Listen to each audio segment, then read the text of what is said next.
समस्याएं तो आपके सामने दिख रही है, पीछे गुदड़गावले लेके बैठे हैं हमारे मूंगफली खा के पेट भर रहे हैं हमारा यहाँ पे। और इससे ज़्यादा समस्या क्या आएगी?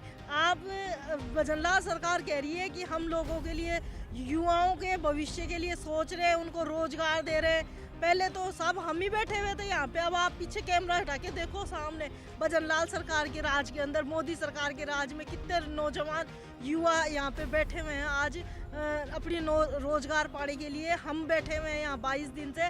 भजनलाल सरकार ने तो कान और नाक अपने बंद कर रखे हैं और हम लोगों को आज यहाँ बिठा रखा है। ये उनकी एक शर्म वाली बात है। आज हम महिलाएं यहाँ पे रात्रि में सो रही हैं। हमारा देखो अब स्थल बैठने का, करने का कितना परेशानी का सामना करना पड़ रहा है हमें। पर आके अभी तक भजनलाल सरकार के यहाँ से कोई, मतलब वो खुद तो नहीं तो किसी और को भी भेज के उन्होंने सुध नहीं ली है यहाँ की कि क्या चल रहा है क्या नहीं चल रहा है। हमारे भाई बहन यहाँ पे अभी इतने बीमार हो गए, हॉस्पिटल तक भी हम एडमिट होके आए हैं। हमने अपने खून से उनको पत्र लिखे थे, उस खून के पत्र के भी हमारे जवाब अभी तक उन्होंने नहीं दिए हैं कि क्या करना है उनका है?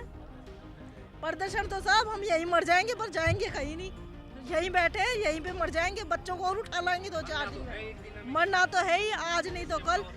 ऐसे तो मर के शहीद स्मारक एक ऐसा स्थल जहाँ पे शहीदों की भूमि बताई गई है इसको, वहाँ पे हमारा त्याग होता है, हमारे शरीर का त्याग होता है। तो वो हमारे से, हमारे जीवन का एक सबसे बड़ा वो होगा कि लोग तो याद करेंगे कि वो लोग यहाँ पे धरने पे बैठे थे, ऐसे अपना शरीर त्याग के गए थे यहाँ से।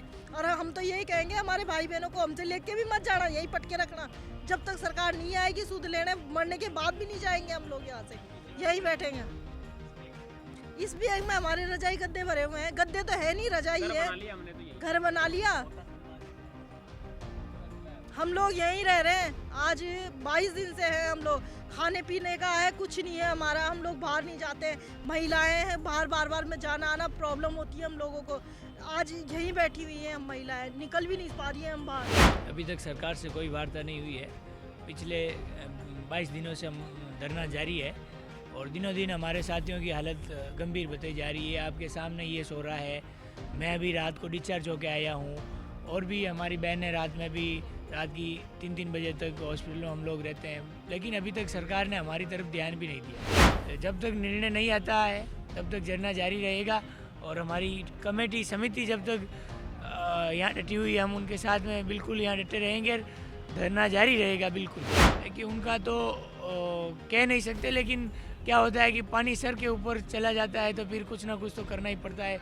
देखो हम युवा जोश है, अब क्या हो सकता है आगे, कमेटी जैसे बताएगी वैसे हम लोग करेंगे।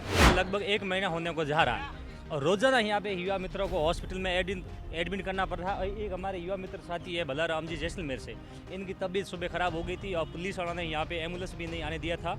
उसके बाद में जैसे तैसे भी करके हमारे युवा मित्रों ने, माधवराम जी, हमारे एडवोकेट हंसराज जी भाई साहब ने कॉल करके एम्बुलेंस बुलाया और ला के इनको हॉस्पिटल भर्ती किया। और इससे पहले भी हमारे 3 युवा मित्र साथी अभी हॉस्पिटल के अंदर भर्ती है और हमारे मित्र साथी भी उनके पास में है।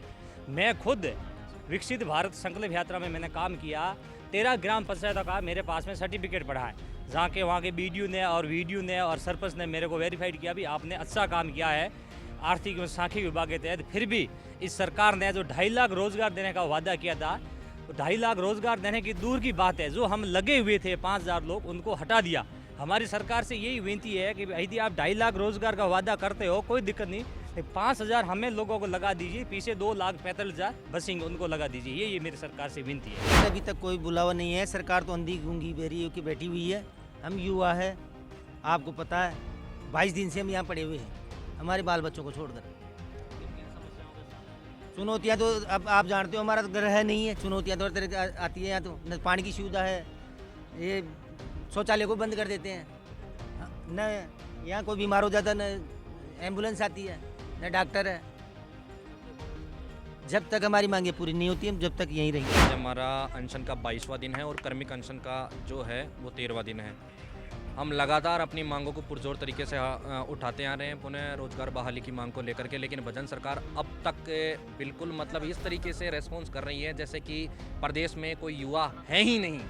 बड़ा दुख हो रहा है कि मुझे आज ऐसा लग रहा है कि मोदी जी के राज में, भजन सरकार के राज में भी युवाओं को देश से बाहर न्याय मांगने के लिए जाना पड़ेगा क्या? क्या हम अमेरिका से, पाकिस्तान से, चीन से मांगेंगे क्या रोजगार? वो देंगे क्या? क्योंकि सत्ता में आप हैं। और जो रोजगार हमें मिला हुआ था, जिस रोजगार के तहत हम अपनी रोजी रोटी चला रहे थे, अपनी आजीविका चला रहे थे और लोगों की मदद कर रहे थे उस रोजगार के माध्यम से, उस रोजगार को इन लोगों ने छीन लिया। इससे बड़ा और दुख हमारे को क्या होगा? जिस योजना के तहत, मोदी जी की योजना के तहत हम घर घर तक ये पहुंचा रहे थे कि बूढ़ी अम्मा तुम्हारे लिए प्रधानमंत्री जी जीवन ज्योति बीमा योजना चला रखे हैं, अटल पेंशन योजना चला रखे हैं। अब उस अम्मा को कौन बताएगा, भजन लाल जी, कि सरकार ने, मोदी सरकार ने ये निर्णय लिए?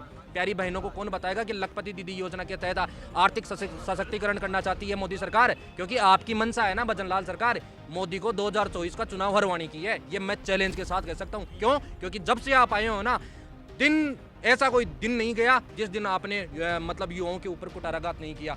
हर दिन आए दिन ऐसे मतलब जो तुगलकी फरमान जारी करके हजारों लाखों लोगों को बेरोजगार करने का काम कर रहे हो।